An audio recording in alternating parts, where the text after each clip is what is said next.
Tapping case చుట్టూ తెలంగాణ రాజకీయం మరోసారి గింగిరాలు తిరుగుతోంది. హరీష్ రావును సిట్ విచారించడంపై అధికార విపక్షాల మధ్య మాటల యుద్ధం నడుస్తోంది. విచారణ తరువాత హరీష్ రావు ప్రభుత్వంపై విరుచుకుపడ్డారు. నోటీసులు, కేసులకు భయపడేది లేదు, మంత్రుల గుట్టు మొత్తం బయటపడతామన్నారు. అటు అధికార పక్షం కూడా అదే రేంజ్ లో కౌంటర్ ఇస్తోంది. గడిచిన 24 గంటలుగా ఫోన్ ట్యాపింగ్ కేసు ఎంక్వైరీ మరింత స్పీడప్ కావడమే కాకుండా పొలిటికల్ దుమారానికి దారితీసింది. మాజీ మంత్రి హరీష్ రావుకు నోటీసులు ఇవ్వడం, ఆయన విచారణకు హాజరు కావడం అన్ని గంటల్లోనే జరిగిపోయాయి. సోమవారం రాత్రి సుమారు 9 గంటలకు హరీష్ రావు ఇంటికెళ్లి అధికారులు నోటీసులు ఇచ్చారు. ఉదయం 11 గంటలకు జూబ్లీహిల్స్ పిఎస్ కు హరీష్ రావు వచ్చారు. సుమారు 7 గంటల పాటు అధికారులు ప్రశ్నించారు. అయితే కక్ష సాధింపు, అవినీతి డైవర్షన్ లో భాగంగానే నోటీసుల పేరుతో డ్రామాలాడుతున్నారంటూ హరీష్ రావు ఆరోపించారు. పొద్దుగాల నీ బామ్మరి భాగవతం బయట పెట్టి సాయంత్రం నోటీస్ ఇచ్చినావు. రాష్ట్ర ప్రజలందరికీ అర్థమైపోయింది కదా. అంటే నువ్వు నీ భాగవతాన్ని బయటపడకుండా, ప్రజల్లో పడకుండా అటెన్షన్ డైవర్షన్ కోసం నువ్వు నోటీస్ ఇచ్చినావు. ఈ మాత్రం రాష్ట్ర ప్రజలకు అర్థం కాదా? రేవంత్ రెడ్డి పోలీసులను వెనక పెట్టుకొని పిరికి పందలాగా నాకు సిట్ నోటీసులు ఇచ్చుడు కాదు. ధైర్యం ఉంటే రాజకీయంగా ఎదుర్కో.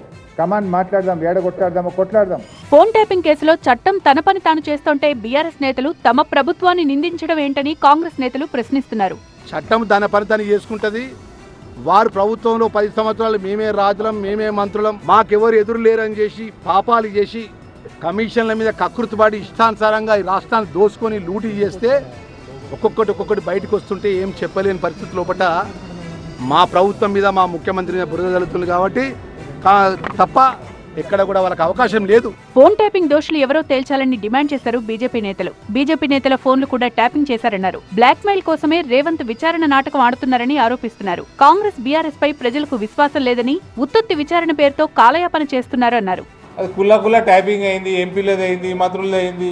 ఈ రేవంత్ కూడా మంచిగా నోటీస్ ఇస్తాడు, బెదిరిస్తాడు, సాయంత్రానికి ప్యాకేజ్ మాట్లాడుకుంటాడు, మళ్ళీ 15 రోజులు అవుతాడు, మళ్ళీ ఇంకో నోటీస్ ఇస్తాడు, మళ్ళీ ప్యాకేజ్ మాట్లాడుకుంటాడు. అన్ని అయిపోయినాక ప్యాకేజ్ అని పైసలు లేవరా అని అన్నాక అప్పుడు సిబిఐ కప్పుడు. ఇక హరీష్ రావు విచారణ సమయంలో జూబ్లీహిల్స్ పోలీస్ స్టేషన్ బయట ఉద్రిక్తత చోటు చేసుకుంది. బీఆర్ఎస్ కార్యకర్తలు ఒక్కసారిగా దూసుకొచ్చి పోలీసులతో వాగ్వాదానికి దిగారు. ఈ క్రమంలో తోపులాట జరిగింది.